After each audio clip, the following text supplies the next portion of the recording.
네, 안녕하세요. 멘탈이 전부다의 차리영입니다. 네, 미국 주식은 오늘도 달렸습니다. 3대 지수가 모두 강하게 상승했고 나스닥은 1.8%나 오르며 시장 분위기를 이끌었습니다. 오늘은 무슨 일이 있었을까요? 일단 오늘 증시가 방향을 위로 잡은 이유를 한마디로 요약하자면 연착륙입니다. 현재 시장이 가장 두려워하는 것 중에 하나가 경기 침체죠. 따라서 경착륙의 신호는 악재로 받아들이고 연착륙의 신호는 호재로 받아들이고 있는 상황입니다. 그런데 지금은 연착륙에 대한 기대감이 점점 커지고 있습니다. 오늘 발표된 미국의 4분기 GDP 데이터는 예상보다 높았습니다. 전기 대비 연율 2.9% 성장으로 3분기에 3.2%에서는 떨어졌지만 시장의 평균적인 예상이었던 2.7%보다는 높았습니다. 미국 GDP는 2022년 1분기와 2분기에 연속으로 마이너스 성장을 거듭한 뒤 3분기부터 회복되는 모습을 보였습니다. 그리고 4분기에 다시 성장이 정체되지 않을까 하는 걱정이 많았었는데 견조한 성장세를 보여줌으로써 이 우려를 불식시켜준 것이죠. 다만 미국 GDP의 3분의 2를 차지하는 개인 소비의 경우 예상치보다 낮았던 2.1% 성장에 그쳤는데 소비가 약해졌다는 것은 그만큼 체감 경기가 안 좋다는 것을 얘기합니다. 하지만 이조차도 다르게 해석하면 소비가 줄어든 만큼 인플레이션 가능성은 낮출 수가 있어서 현재 상황에서는 오히려 좋은 것일 수도 있죠. 어쨌든 종합적으로는 시장은 이번 GDP 데이터를 호재로 받아들였습니다. 그리고 이날 발표된 또 하나의 중요 데이터가 있었죠? 바로 실업수당 청구 건수인데요. 신규 실업수당 청구가 18만 6천 건으로 기대치보다 거의 2만 건가량 낮게 나오면서 지금의 강력한 고용 추세를 다시 한번 확인시켜 주었습니다. 하지만 예상치보다 크게 증가한 연속 실업수당 청구 건수가 이것을 어느 정도 불식시켜 주었고요. 또한 지금처럼 인플레이션이 계속해서 낮아지는 가운데 고용은 강력한 상태를 유지한다며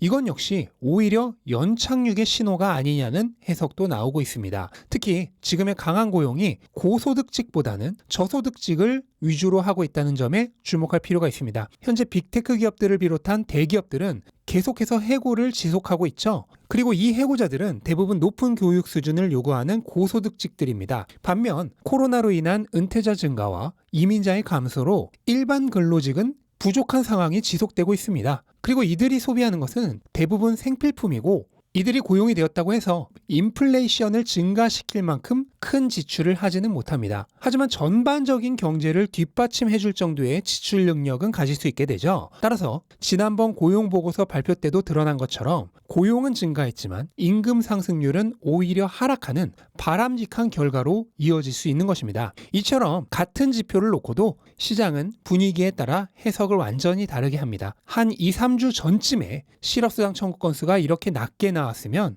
그날 나스닥은 1.8% 오른 게 아니라 반대로 1.8% 내렸을 겁니다. 하지만 분위기가 좋을 때 나오자 원래는 악재였던 낮은 실업수당 청구조차도 연착륙과 연결시키며 호재로 둔갑시켜버린 거죠. 결국 시장에서 나오는 모든 뉴스는 꿈보다 해몽입니다. 그 얘기는 반대로 얘기하면 이런 뉴스들이 가지는 실질적인 의미가 별로 크지 않고 투자자들이 정말로 주목해야 하는 것은 시장 뉴스가 아니라 결국 투자하고 있는 기업의 탄탄한 본질이라는 것을 다시 한번 일깨워주는 장면입니다. 그리고 연착륙의 신호는 또 있었습니다. 미국의 신규 주택 판매가 3개월 연속 증가한 건데요. 이것은 최근 3개월 연속 낮아진 모기지 금리 때문입니다. 미국의 금리 기대치가 낮아지면서 모기지 금리가 내려왔고 이에 따라 정확히 반비례해서 주택 판매는 증가한 거죠. 이 역시 경제에는 강세 신호로 연착륙의 증거가 될 수 있죠. 하지만 이것도 한 끗 잘못 해석하면 악재로 둔갑할 수 있는데요. 주택 판매가 다시 늘어나고 있다는 것은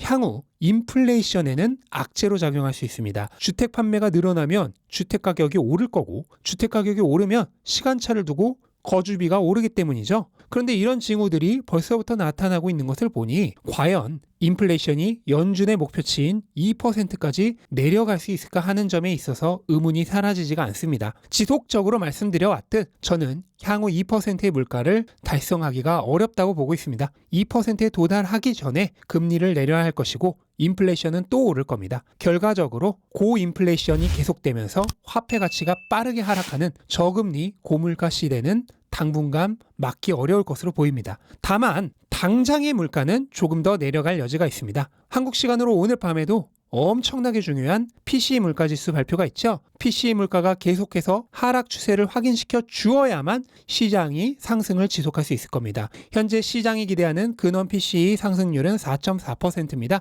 개인적으로는 더 낮게 나오지 않을까 예상하는데 아마 시장은 낮은 PCE를 확인하면 현재의 상승 방향을 그대로 이어가도 된다는 신호로 받아들이지 않을까 생각됩니다. 다만 최근에 시장이 전반적으로 많이 상승해 있기 때문에 단기적으로는 조정이 있을 수 있죠. 당장 하루 이틀의 주가는 모릅니다. 그러니까 큰 방향성을 확인하는 것이지 오늘 당장 오른다는 얘기는 아닙니다. 그리고 그 큰 방향성에 대해서 시장은 이미 확신을 가진 듯합니다. 오늘 드디어 아기다리 고기다리던 S&P의 하락 추세가 끝이 났습니다. S&P는 이날 하락 추세선을 강하게 돌파하면서 2022년 1월부터 지속되었던 1년간의 하락 추세를 끝냈습니다. 사실 S&P의 추세 전환은 이미 예견되어 있던 거죠. S&P는 지난 1년간 끊임없이 고점과 저점이 계속해서 낮아지는 약세장을 겪어왔습니다. 하지만 지난해 10월 3,500의 바닥을 끝으로 저점을 높이면서 강세로의 전환을 이미 예고해 왔습니다. 그러다 오늘 드디어 추세 전환의 증거를 완성한 거죠. 그럼 이후의 움직임은 어떻게 될까요? 조심해야 할 것은 추세가 전환되었다고 해서 무조건 그대로 쭉 오르는 건 아니라는 사실입니다. 그것은 다우를 보면 알 수 있습니다. 다우는 S&P보다 앞서 이미 지난해 추세 전환에 성공했지만 이후 횡보를 거듭하고 있습니다. 보시면 돌파했던 저항선이 이제는 오히려 지지선으로 작용하는 것을 알 수 있습니다. 만약 향후 경제지표나 연준의 반응이 매파적으로 나온다면 상승 동력이 떨어지면서 S&P 역시 횡보할 수 있습니다. 또한 이 경우에는 돌파했던 저항선이 이제는 지지선으로 작용해서 바닥을 받쳐주는 역할을 할 것입니다. 그리고 그 가격대에서 조금 더 머물다가 연준이 더 이상 금리를 안 올리는 것이 확정된 이후에야 본격적인 상승을 할 가능성도 있을 것 같습니다.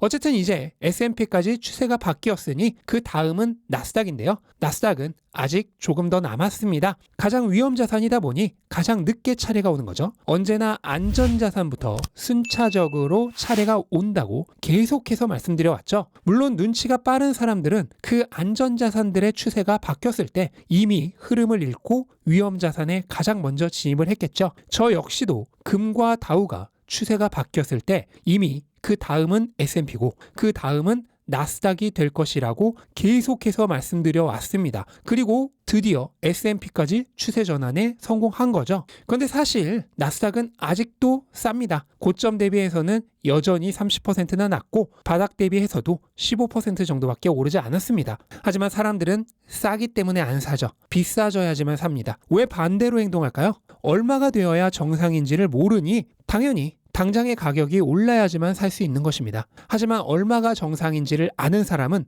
오히려 싸질 때 더 삽니다. 왜냐하면 정상가와의 괴리가 커지면서 안전마진이 증가하기 때문입니다. 네, 그리고 이날 나스닥의 상승을 견인한 기업이 있었는데요. 바로 테슬라입니다. 테슬라는 하루 만에 주가가 무려 10%가 올랐습니다. 전날 실적 발표에서 주문이 생산의 2배에 가까울 정도로 폭주하고 있다는 소식을 전했기 때문이죠. 물론 단기적인 과열과 숏 커버링도 겹쳤을 겁니다. 따라서 단기 과열이 끝나면 조정이 올 가능성도 있겠죠. 일반적으로는 갭은 메꾸고 간다는 정설에 따르면 아마도 145달러 정도가 조정의 지지선이 될 것입니다. 하지만 갭이 언제나 메꿔지는 것은 아닙니다. 저는 10년 넘게 투자하는 동안 영원히 메꿔지지 않는 갭도 굉장히 많이 봐왔습니다. 이런 예외성이야말로 기술적 분석에 너무 의지해서 투자를 하다가 큰 낭패를 보게 되는 이유입니다. 테슬라의 단기적 주가 움직임은 저는 모릅니다. 조정이 와서 갭을 메꾸고 갈 수도 있고 그대로 쭉 올라버릴 수도 있습니다. 하지만 장기적인 가치는 잘 알고 있습니다.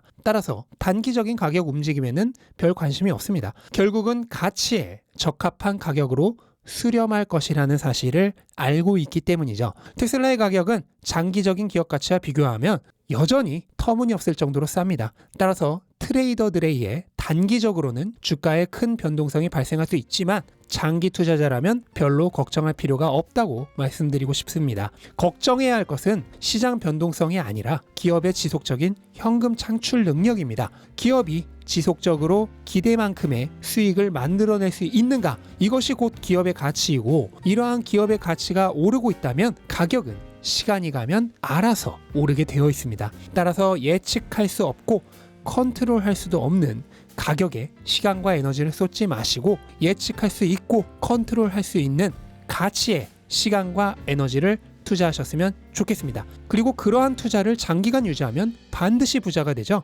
2022년과 같은 최악의 상황이 올 때는 1년이나 2년 정도 안 좋은 시기가 이어질 수 있지만 넓디 넓은 인생의 관점에서 보면 반드시 성공합니다. 그리고 오늘 그렇게 하고 있는 투자자는 이미 그 성공을 예약한 사람입니다. 네, 이것으로 오늘 영상을 마치도록 하겠습니다. 영상 도움되셨다면 구독과 좋아요 부탁드리고 즐거운 하루 되시기 바랍니다.